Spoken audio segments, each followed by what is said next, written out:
Dakong National Government Services Fair himuon sa Mandawi City karong Mayo 29.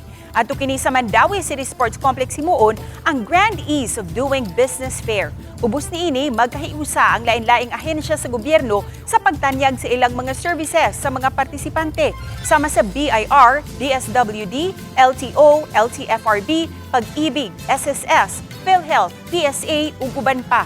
Ang kalihukan gilusad sa Anti-Red Tape Authority kun ARTA nga pamaagi usab sa pagpasayon sa mga government transactions. Ingon man pagpalambo usab sa better business environment. Gikalipay sa Mandawi City ang pagpili sa ilang syudad nga mo-host. Bukas kini sa mga tawo bisan dili taga Mandawi nga mo-avail sa mga services.